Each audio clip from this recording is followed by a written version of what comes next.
하나님 감사합니다. 오늘도 말씀을 나눕니다. 하나님의 거룩하신 뜻 앞에 서게 하시고 우리의 모든 인생의 계획과 목적과 뜻이 아니라 하나님의 의에 복종하고 순종하는 주의 말씀에 헌신된 주의 자녀들 되게 하여 주시옵소서. 예수님의 이름으로 기도드립니다. 아멘. 네, 참 잘 오셨습니다. 우리 함께 오신 분들 향해서 이렇게 인사할까요? 주님의 이름으로 환영하고 축복합니다. 네, 제가 강도사로서 첫 설교라서 욕심이 과했는지 하나님께서 겸손케 하시려고, 농담입니다. 목이 쉬었지만 그러나 동일하게 주신 하나님의 은혜, 또 말씀의 은혜를 우리가 함께 누렸으면 좋겠습니다. 하나님은 오늘도 우리를 하나님의 놀라운 계획 가운데 부르시고 또한 우리에게 말씀을 주시고자 하시며 그 말씀이 우리를 살리실 것입니다. 우리가 그 믿음과 소망 가지고 오늘 말씀 함께 나누겠습니다. 오늘 여호수아 5장의 내용을 함께 전반적으로 살펴보면서 하나님은 여호수아 5장 말씀을 통해서 우리에게 무엇을 말씀하고자 하시는가, 특별히 여호수아 5장에 나오는 사건들이 있는데요. 할례와 또 유월절 지킨 사건과 또한 만나가 그친 사건, 마지막으로 칼을 든 사내가 여호수아 앞을 가로막은 이 사건을 통해서, 그리고 이 말씀들이 나타내고 있는 동일한 주제가 무엇인지, 하나님의 뜻이 무엇인지 함께 살펴보고자 합니다. 먼저 우리 여호수아 5장 1절 말씀을 보겠습니다. 여호수아 5장 1절은 이스라엘 백성들의 소식을 들은 가나안 백성, 그 대적들의 반응을 보여주는데요. 우리 1절 말씀 함께 한 목소리로 읽어보겠습니다. 시작. 요단 서쪽의 아모리 사람의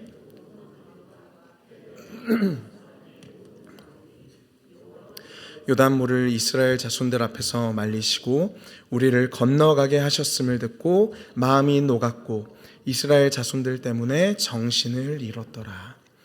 여러분, 이스라엘이 요단강을 건너게 하시기 위해서 하나님이 그 물을 말리셨다는 소식을 듣고 가나안 백성들의 반응은 무엇입니까? 그들의 마음이 어떻게 되었죠? 녹았고 또 정신을 잃었더라.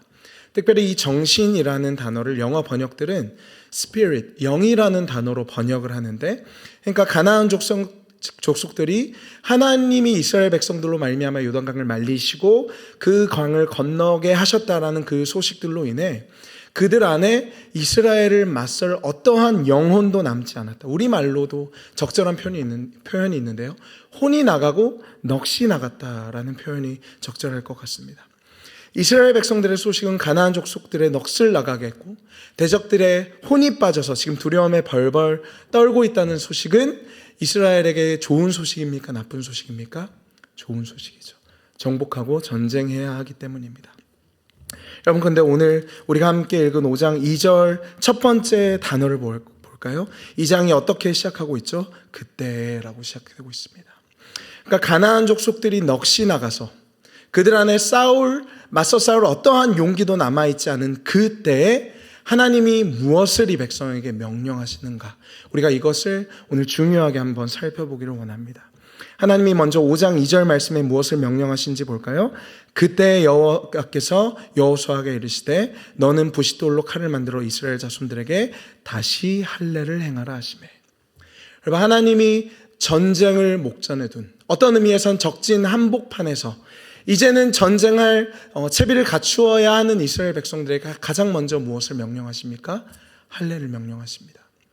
여러분, 할례를 명령하신다라는 것이 어떤 뜻이죠? 할례라는 것이 성경에서 가장 먼저 어디에서 등장하냐면 하나님이 아브라함과 언약을 맺으셨을 때 창세기 17장에서 하나님이 아브라함에게 그 언약의 육체적인 징표로서 아브라함에게 허락하신 것이 바로 할례입니다. 하나님의 언약 백성이라는 육체적 표시가 바로 할례라는 것이죠. 그리고 할례에 관한 여러 가지 규칙들이 있지만 가장 중요한 율법은 무엇이냐면 이스라엘 민족으로 태어난 모든 남자는 태어난 지 8일 안에 할례를 받아야 한다는 것입니다. 그리고 또 오늘 살펴보겠지만 또 할례를 받아야 하는 중요한 이유가 있는데 그것은 바로 유월절을 지키기 위함입니다. 그러니까 태어난 지 8일 안에 할례는 받아야 하는 것이고 또 이스라엘 민족으로서 이스라엘 민족 역사의 가장 중요한 사건이라고 할 수 있는 유월절을 지키기 위해서도 할례를 받아야 합니다. 할례가 너무너무 중요한 것이라는 의미겠죠. 그리고 특별히 할례는 태어난 지 8일 안에 받는 것이기 때문에 여러분 할례를 받는 사람의 입장에서 생각해 보면 할례는 내가 받고자 해서 받는 것입니까? 아니면 수동적으로 받는 것입니까? 수동적으로 받는 것이죠. 데이비드 퍼스라는 학자는 이 오늘날 할례를 받는 것이 오늘날 우리가 받는 유아 세례와 유사한 의미를 갖고 있다라고 말합니다. 여러분 유아 세례를 주는 이유가 무엇이죠?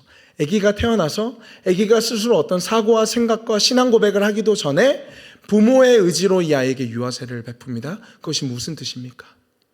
부모가 이 아이를 신앙 안에서 자라게 하겠다는 부모의 헌신을 의미하는 것이죠. 동일하게 할례는 어떤 의미냐면 태어난 지 8일 안에 이 아기가 자신의 의지로 아니라 수동적으로 할례를 받게 하는 것은 무엇이냐면 바로 부모님의 헌신을 의미합니다. 하나님께서 이 민족에 베푸신 모든 일, 하나님의 말씀과 율법과 가르침 안에서 이 아이를 양육하게 하겠다는 부모의 헌신을 의미하는 것이 바로 할례라는 것이죠. 한 세대가 다음 세대의 신앙을 보증하는 것이죠. 부모가 자녀를 책임지겠다는 헌신을 상징하는 것이 바로 할례입니다. 여러분 그렇다면 이 한 아이에 대한 헌신은 그 부모에게로부터 오는 것이죠. 그리고 그 부모는 부모에게로, 부모는 부모에게로 가장 위까지 거슬러 올라가면 할례의 시작이 누구라고 말씀드렸죠? 아브라함이죠. 그리고 그 아브라함에게 할례를 베푸신 분은 누구이십니까? 하나님이십니다. 여러분 그렇다면 할례는 궁극적으로 누구의 헌신을 드러내는 표징입니까? 하나님 아버지죠. 하나님 아버지께서 이 백성을 하나님 당신의 언약대로 그 언약을 이행하셔서 완성하시겠다는 하나님 아버지의 부모로서의 헌신을 드러내는 것이 바로 이 할례입니다. 여러분 그래서 하나님은 지금 여리고를 목전에 둔 이 백성들에게 할례를 베푸시면서 사실은 이렇게 말씀하고 계신 것이죠. 이스라엘 백성들아, 아브라함과 언약을 맺은 내가 너희를 약속받은 그 땅에 이르기까지 가나안을 정복하기까지 내가 너희를 위해 헌신하겠고 내가 너희를 위해 이 책임을 이행하겠다라고 말씀하고 계신 것입니다. 내가 하나님의 이 약속을 하나님의 생명을 걸고 지키겠다라는 것이죠. 여러분 그것이 아브라함과 하나님이 맺으셨던 언약의 내용이 아니었습니까? 찢어진 짐승 사이로 하나님이 홀로 지나가심으로 그 언약이 이루어지지 않았을 때 그 모든 책임을 누가 진다? 하나님이 지시겠다. 여러분 그래서 하나님께서 이 백성에 대한 헌신의 표시로 이 백성이 지금 여리고 이 전쟁터 한복판에서 먼저 할례를 받게 하신 것입니다. 그래서 오늘 본문 9절 말씀 볼까요? 5장 9절 말씀 우리 함께 한 목소리로 읽어보겠습니다. 시작. 여호와께서 여호수아에게 이르시되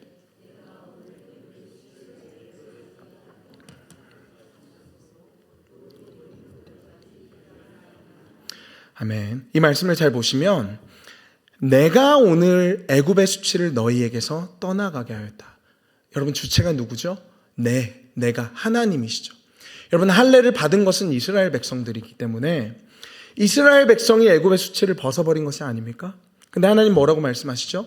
내가 너희의 수치를 벗게 한 것이다 라고 말씀하신다는 거죠. 왜죠? 할례는 나의 헌신, 나의 결단과 나의 맹세가 아니라 누구의 헌신을 의미하는 것이기 때문에 하나님의 헌신. 유아 세례를 받고 부모가 이 아이를 신앙에서 자라나게 하겠다라고 헌신하는 것과 동일한 의미에서 할례를 받게 하고 이 백성이 언약 가운데 그 약속받은 땅에 온전히 들어가게 하시겠다는 그 헌신의 의미로 하나님께서 이 백성에게 할례를 행하신다라는 말입니다.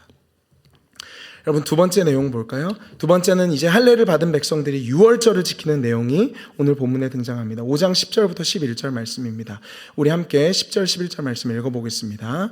또 이스라엘 자손들이 길갈에 진쳤고 그달 14월 저녁에는 여리고 평지에서 유월절을 지켰으며 유월절 이튿날에 그 땅의 소산물을 먹되 볶은 곡식을 먹었더라.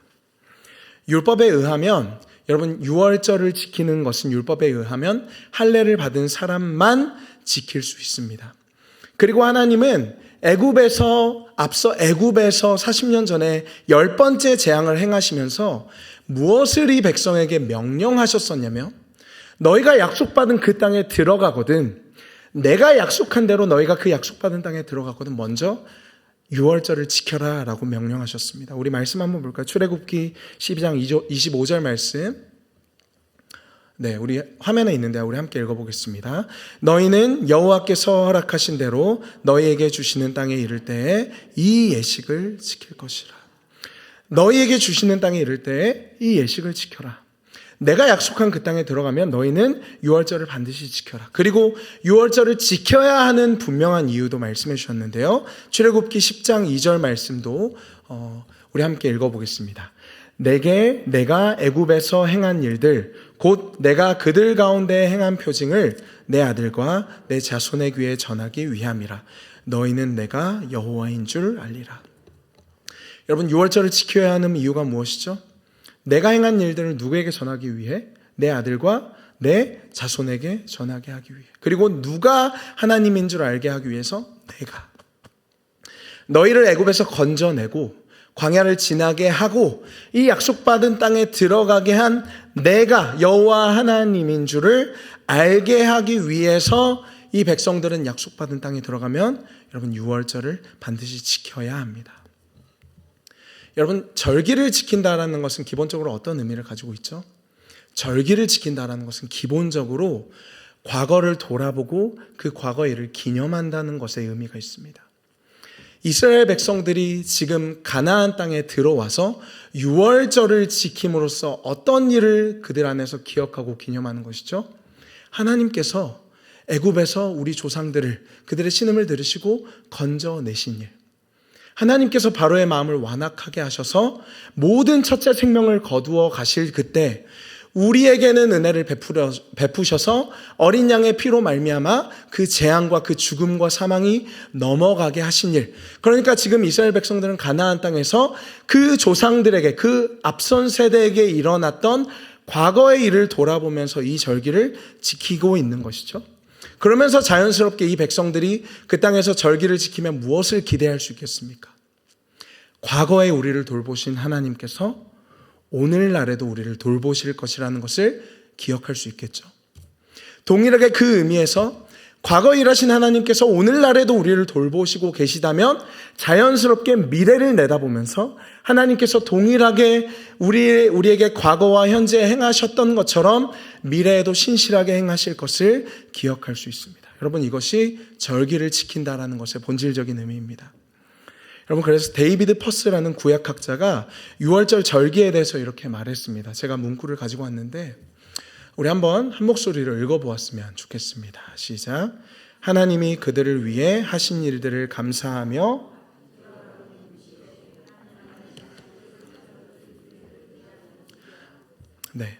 감사하며 뒤돌아보는 동시에 앞으로 하실 일들을, 추가적인 일들을 기대하는 것이다. 절기의 핵심에는 무엇이 있습니까? 하나님이 행하신 일이 있습니다. 하나님이 이 민족에게 행하신 일이 이 절기의 본질이고 핵심입니다. 그리고 그 일을 중심으로 과거를 해석하고 현재를 바라보고 미래를 예측합니다.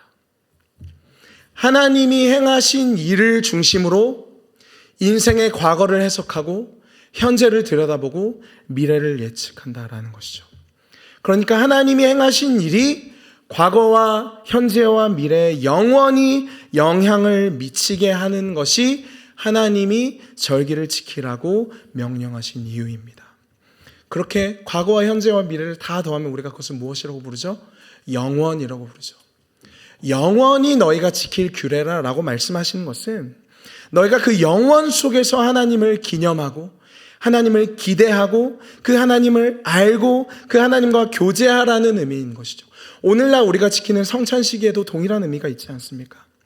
과거의 죽으심과 십자가의 죽으심과 부활하신 그 주님께서 오늘날에도 우리와 함께 하시고 미래에 다시 오실 것이라는 사실 우리가 기대하지 않습니까? 여러분, 그래서 지금 이스라엘 백성들은 요단강을 건너 가나안 땅에 들어와서 유월절을 지킴으로써 무슨 일을 행하고 있는 것이냐면 그들의 시간을 재구성하고 있는 것입니다. 하나님이 행하신 일을 중심으로 과거와 현재와 미래를 개편하고 있는 것입니다. 여러분, 마지막으로 할례와 유월절 다음 세 번째로 오늘 본문이 기록하고 있는 사건이 있는데요. 우리 5장 12절 말씀 우리 한 목소리로 읽어보겠습니다. 시작. 또 그 땅의 소산물을 먹은 다음 날에 만나가 그쳤으니 이스라엘 사람들이 다시는 만나를 얻지 못하였고, 여러분, 할례를 받았습니다. 유월절을 지켰습니다. 그리고 마지막에 어떤 일이 일어났죠? 만나가 그쳤습니다. 대신에 그들이 무엇을 얻었습니까? 가나안 땅에 소출을 얻었습니다. 만나가 그치고 가나안 땅의 소출이 이어졌습니다. 여러분, 만나가 상징하는 것은 무엇입니까? 특별히 만나가 어디 안에, 만나를 담은 항아리가 이스라엘 민족의 가장 중요한 곳이라고 할 수 있는 지성소 언약궤 안에 담겨 있죠. 그 정도로 만나라는 것은 이스라엘에게 있어서 가장 중요한 의미와 상징을 담고 있다는 것입니다. 여러분, 만나가 의미하는 것이 무엇이죠? 하나님의 돌보심, 하나님의 먹이심, 하나님의 입히심. 광야의 40년 그 세월 동안 어디로 나아가야 할지, 무엇을 의지할지 정말 허허벌판에 내팽개 쳐진 것 같은 그 이스라엘 백성들을 하나님이 친히 돌보셨다는 하나님의 돌보심의 상징이 바로 만나이지 않습니까? 여러분, 그래서 시편 23편의 다윗의 고백처럼 여호와 하나님, 주님이 나의 목자이시니, 불타는 떨기나무 앞에서 하나님이 모세에게 뭐라고 말씀하셨죠? I am who I am. 나는 스스로 있는 자다. 무엇으로 빗대어서 설명할 수 없고 모든 것의 시작과 끝이며 그가 원하시면 거대한 우주라도 종이 쪼가리처럼 구겨버리실 수 있는 그 하나님 여호와께서 나를 입히시고 나를 돌보시고 나를 물가로 인도하시고 그가 친히 나의 목자가 되어주신다라는 것이 다윗의 고백이었죠. 동일한 의미에서 만나가 의미하는 것은 하나님이 우리를 돌보시고 영원히 앞으로도 돌보실 것이라는 의미입니다. 그리고 이제 그 광야에서 이 백성에게 내렸던 만나가 그치고 이제는 이 백성들이 이 땅의 소산물들로 말미암아 먹고 살게 되었죠.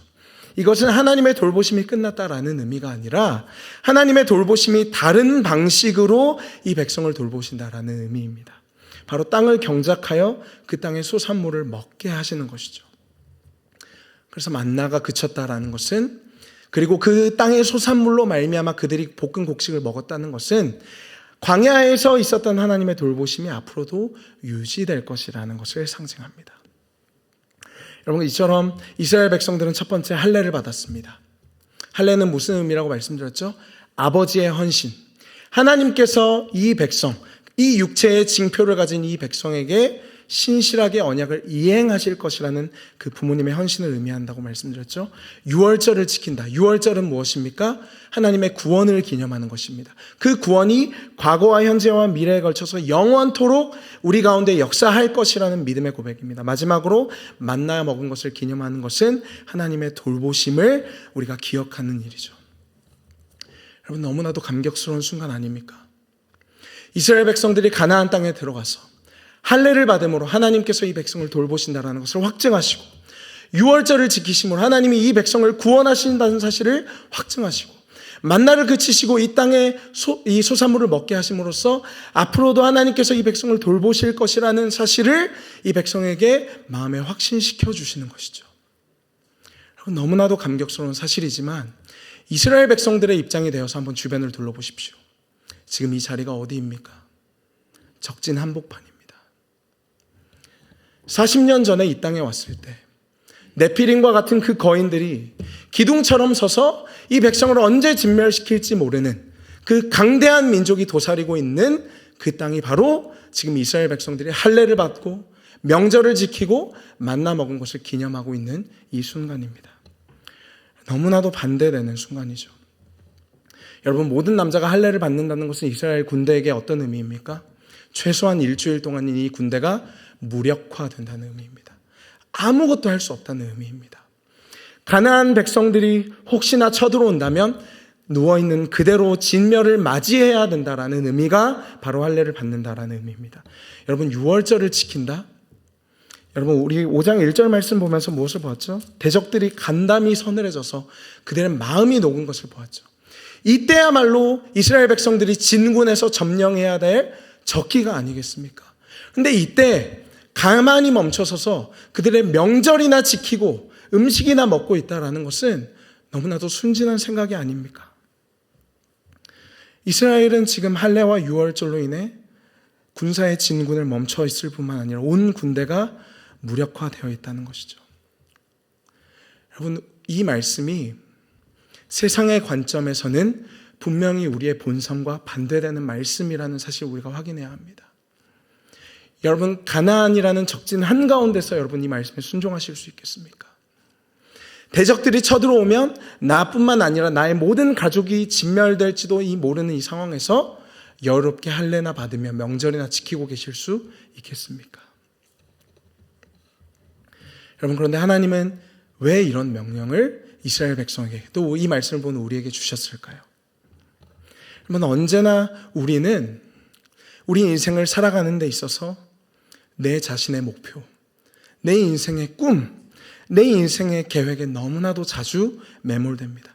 그래서 내가 인생을 살아가는 이유가 나의 목표와 꿈과 계획을 이루어가기 위한 것이라는 착각 속에 너무나도 자주 빠진다는 것이죠. 왜 그렇습니까? 그렇게 사는 것이 잘 사는 것이라고 믿기 때문이죠.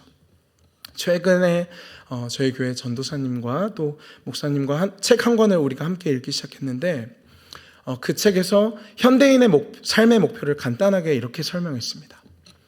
행복을 증진시키고 고통을 경감시키는 것. 오늘날 현대인들의 삶의 목표가 무엇이라고요? 행복을 증진시키고 내 삶의 고통을 경감시키는 것. 그러한 관점이 교회로 들어와서 우리가 성경을 어떻게 읽기 시작했냐면 나의 행복을 증진시키기 위해, 내 인생의 고통을 좀 덜어내기 위해 내가 무엇을 해야 하는지에 대한 행동 지침으로 우리가 성경을 읽고 있다는 것입니다. 내가 행복해지고 내가 좀 덜 힘들기 위해서 무엇을 해야 하지라는 관점으로 우리가 성경을 접근한다는 것이죠. 굉장히 개인적으로 뜨끔했습니다. 그렇지 않습니까? 그러나 정말로 성경이 내 자신의 꿈과 내 인생의 계획과 목표, 내 행복을 증진시키고 내 자신의 고통을 경감시키기 위해 기록된 책이겠습니까? 그렇지 않다는 것이죠.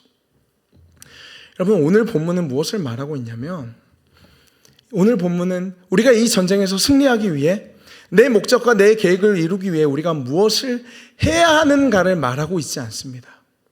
오늘 본문은 무엇에 대해서 말하고 있죠? 할례를 받는 것. 하나님이 언약을 이루시고 계신다는 말입니다. 하나님이 아브라함과 맺으신 그 언약을 기억하사 애굽에서 이 백성을 건져내시고 광야에서 이 백성에 인내하시고 그리고 마침내 이 약속받은 그 땅에 들어오게 하시기까지 하나님이 당신의 계획을 신실하게 이행하고 계시고 할례를 베푸심으로써 내가 너에 대한 책임을 다하겠다고 말씀하고 계신다는 말입니다. 여러분, 유월절 무엇이죠? 과거와 현재와 미래에 걸쳐 영원히 하나님의 구원 사역을 의미하는 것이죠. 만나가 무엇입니까? 하나님이 영원히 우리를 돌보신다라는 가장 강력한 증거이죠. 모두 다 무엇에 대해 말하고 있습니까? 하나님이 행하신 일에 대해 말하고 있습니다. 내가 무엇을 해야 하는가? 나의 행복과 나의 고난을 덜어내기 위해 내가 무엇을 해야 하는가를 말하고 있는 것이 아니라 하나님이 무슨 일을 하시고 계시는가? 하나님의 뜻이 무엇인가에 대해서 말하고 있다는 것이죠. 여러분, 그렇다면 이 전쟁을 우리가 다시 이렇게 볼 수 있습니다. 이스라엘의 전쟁이 아니라 누구의 전쟁입니까? 하나님의 전쟁이죠. 내가 하는 일이 아니라 누가 하시는 일입니까? 하나님이 하시는 일이라는 거죠. 내가 계획하고 내가 목표하고 내가 꿈꾸는 바를 이루는 것이 이 전쟁의 목표가 아니라는 말입니다. 우리는 그저 하나님이 영원토록 태초부터 지금까지 신실하게 행하시고 계신 그 계획에 동참하는 것이라는 것이 오늘 말씀의 의미라는 것이죠. 그리고 이 메시지의 정점이 우리가 읽은 13절부터 15절까지 등장합니다. 우리 다시 한번 13절 말씀 함께 읽어보겠습니다. 시작. 여호수아가 한 사람이 칼을 빼어 손에 들고 마주 서 있는지라. 여호수아가 나아가서 그에게 묻되 너는 우리를 위하느냐 우리의 적들을 위하느냐. 아주 간단한 이야기입니다. 여호수아가 이제 여리고에 올라가는 길에 한 사람이 여호수아를 가로막습니다. 그 사람은 칼을 빼들고 있습니다. 그리고 그 사람을 보고 여호수아가 무엇이라고 질문하죠? 너는 우리를 위하는가 아니면 적들을 위하는가?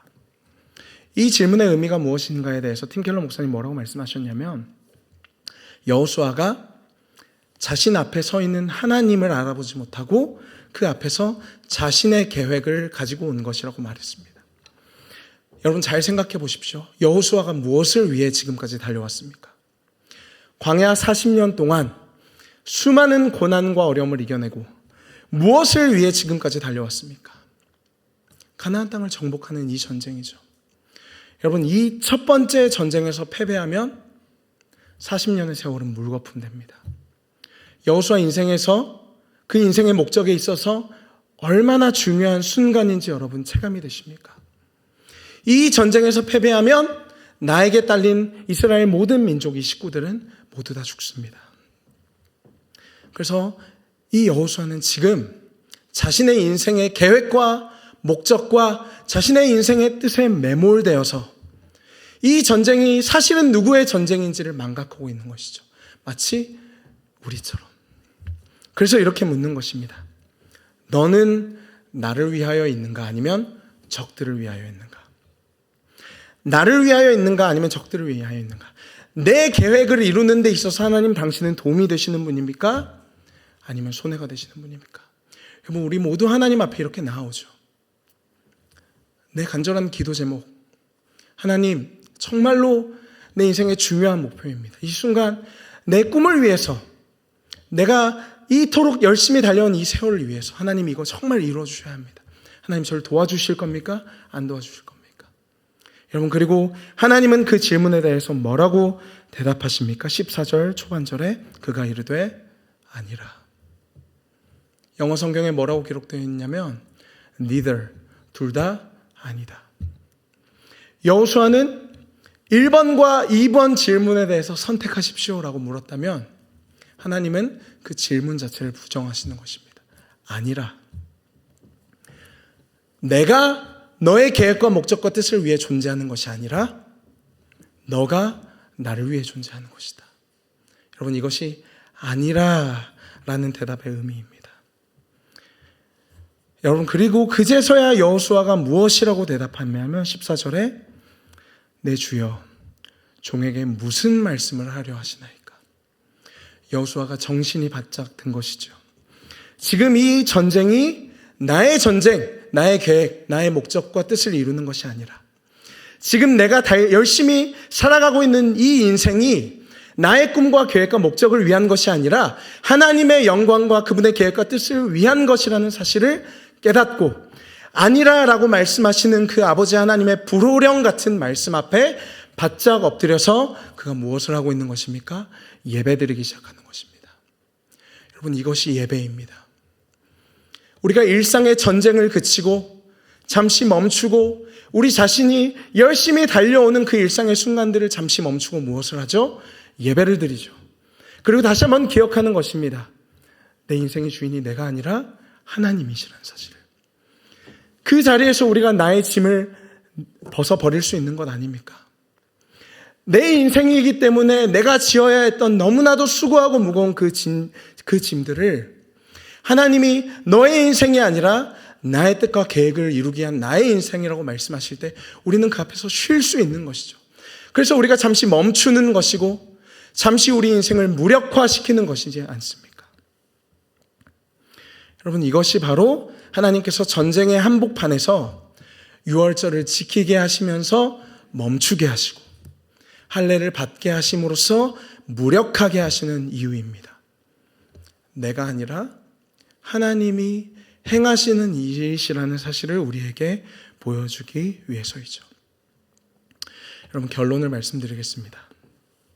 그렇다면 하나님이 행하시는 일에 우리가 동참하는 사실을 우리가 정말로 믿는다면 여러분 그 사실에 대한 가장 실제적인 적용이 무엇이겠습니까?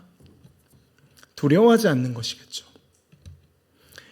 이 전쟁이 나의 힘과 나의 능력과 나의 어떠함에 달려있는 전쟁이라면 우리는 매 순간을 두려워하며 살아야 합니다. 매 순간을 무거운 짐을 지며 살아야 합니다. 그러나 이 전쟁이 하나님의 전쟁이라면, 그리고 과거에 하나님께서 일하셨던 것처럼 오늘날에도 또 미래에도 신실하게 일하시는 그 하나님의 계획의 일부분이라면 우리가 하나님께 맡겨드릴 수 있지 않겠습니까? 두려움이 사라진다는 것이죠. 여러분, 그 두려움이 사라질 때 이스라엘이 누릴 수 있는 것이 무엇이냐면 전쟁의 한복판이 아니라 하나님이 약속하신 그 영광스러운 그 언약의 땅을 밟았다는 기쁨을 누리는 것입니다. 내가 싸워야 하는 전쟁이라면 이 자리가 어떻게 행복한 자리가 되겠습니까? 하나님이 싸우시는 전쟁에 동참한 우리, 그리고 반드시 승리할 것이 확실한 그 자리라면 젖과 꿀이 흘러 하나님께서 영원히 우리의 자손들과 자손 대대로 거주할 그 땅에 들어왔다는 사실을 기뻐할 수 있다는 것이죠. 마찬가지로 여러분, 우리의 일상이, 우리의 인생이 하나님의 소유라면, 그리고 우리에게 할례를 베푸시며 우리를 향한 헌신을 약속하시고 유월절을 지키게 하시며 우리를 향한 그 신실하심을 보여주시며 만나를 기념하게 하시며 우리를 돌보실 것이라는 그 하나님에게 속한 우리의 삶이라는 것을 우리가 깨닫는다면 우리의 삶은 너무나도 단순해지고 명료해지는 것이죠. 모든 것을 맡기고 지금 나에게 주어주신, 지금 나에게 허락하신 이 모든 삶을 누릴 수 있다는 것입니다. 여러분, 주변을 둘러보십시오. 모두가 전쟁 한복판에서 치열하게 살고 있습니다. 그러나 하나님의 신실하신 언약 안에서 여러분의 삶을 들여다보십시오. 그 하나님의 말씀에서 여러분의 과거의 상처와 어둠과 아픔을 재해석해 보시고 현재를 비추어 보시고 미래를 기대해 보십시오. 그렇다면 우리의 삶은 더 이상 전쟁터가 아니라 하나님이 약속하신 땅에 거하는, 하나님과 그 아들을 아는 영원한 삶, 영생을 누리는 삶을 우리가 이미 살고 있다는 사실을 우리가 깨닫게 될 것입니다. 여러분, 오늘 말씀의 메시지, 내가 하는 것이 아니라 누가 하신다?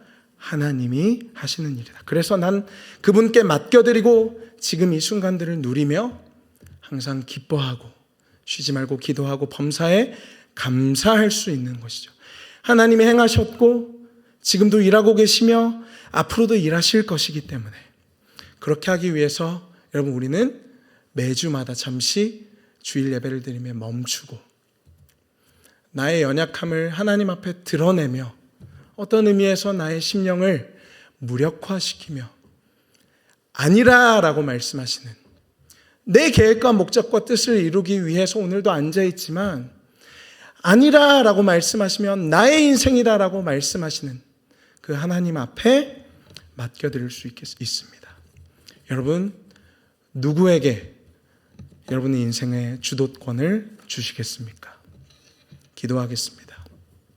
하나님, 감사합니다. 오늘도 말씀을 통해 하나님의 신실하심과 오늘도 일하시는 그 하나님을 믿음으로 바라보며 나의 삶을 고통과 고난과 어려움이 아니라 오늘도 하나님의 신실한 약속을 이루어가고 계신 줄로 믿고 오늘의 삶을 다시 한번 바라보게 하시니 감사합니다. 그 하나님의 신실하심이 오늘도 나의 삶을 인도하게 하시고 그 하나님께 맡겨드리며 전쟁 같은 삶이 아니라 하나님 안에서 평안과 기쁨을 누리는 삶, 그 영원한 기쁨의 복음을 전하는 삶을 사는 모든 성도님들 되게 하여 주시옵소서. 예수님의 이름으로 기도드립니다. 아멘.